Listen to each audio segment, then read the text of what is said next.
Hey jabronis, this is Comics Dirt Sheet, and I am your host, the amazing, the incredible, the fabulous, and yet still remarkably humble Captain Hillbilly. On this show, we'll be reviewing comic books, but only ones that deal with the subject of professional wrestling or the wrestlers themselves. I'll be giving you my informed opinion on whether the comic is a pinfall or just a botched move. And since I'm Captain Hillbilly and my opinion is better than everyone else's, you can count on it to always be right. So, let's get to it, and I will see you ringside. Okie doke. Today, let's see, we're looking at The Masked Macher by David A. Goodman and Alex Andres from Dark Horse Comics. Now, if you don't know what the word mocker means, they're nice enough to explain it to you right here on the front cover. So I won't have to explain that. Let's see. The story is set in Hollywood during the 1930s and involves wannabe actor Tony Hollywood.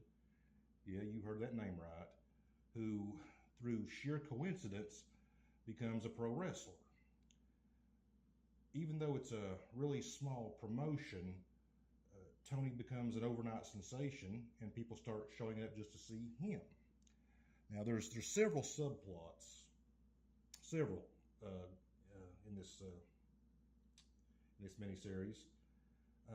One of them is that Tony is a completely egotistical, arrogant, narcissistic jerk with little, if any, wrestling talent.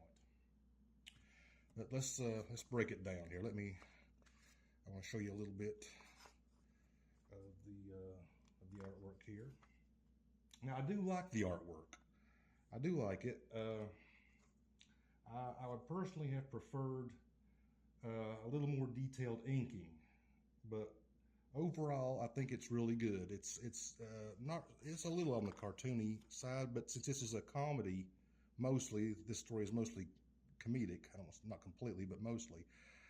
That's okay. It fits it. Let's see. I want to give you some of the. Owing to the story's location and the era, with cameos by certain celebrities from that time period, I can't help but be reminded of the Rocketeer comic. And that makes me think about what Dave Stevens would have done with this story. Now, that would have been amazing. But Goodman's story is engaging, and his dialogue is funny when it's supposed to be. All right, now let's look at the bad. In issue 3, one of the wrestlers asked the promoter, what round do I throw the fight? To which the promoter calmly answers, round 3. This is mentioned again later in the same issue. Well, anyone who's ever seen even one wrestling match in their life knows in America you don't wrestle in rounds. Not in Japan or Mexico either, for that matter. Now, that lack of basic knowledge about the sport really stuck in my craw.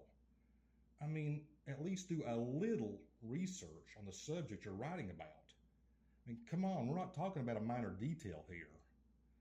Also, I didn't notice any use of actual wrestling terms and slang in the book. Like wrestlers call it a match, not a fight. More lack of research, I think. Finally, I don't think I'm spoiling anything when I say that the story ends without resolving certain plot points. Sequel bait, I guess. So, the question is it a pinfall or just a botched move? Well, it was close. Really close. But I'm giving it the pinfall. I like the story. I like the art. And I think you'll enjoy it. Overall, it's pretty good. As I said, the writer should have done a little research on the subject of wrestling. But it is a good story. So If you disagree or have a different view, please leave me a comment. And if you have a book you want me to review, let me know. Also, check out Captain Hillbilly on Facebook.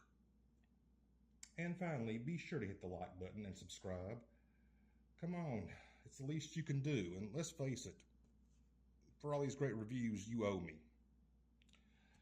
All right, until next time, this is Captain R.W. Hillbilly, the world's greatest wrestling manager. And as always, I will see you ringside.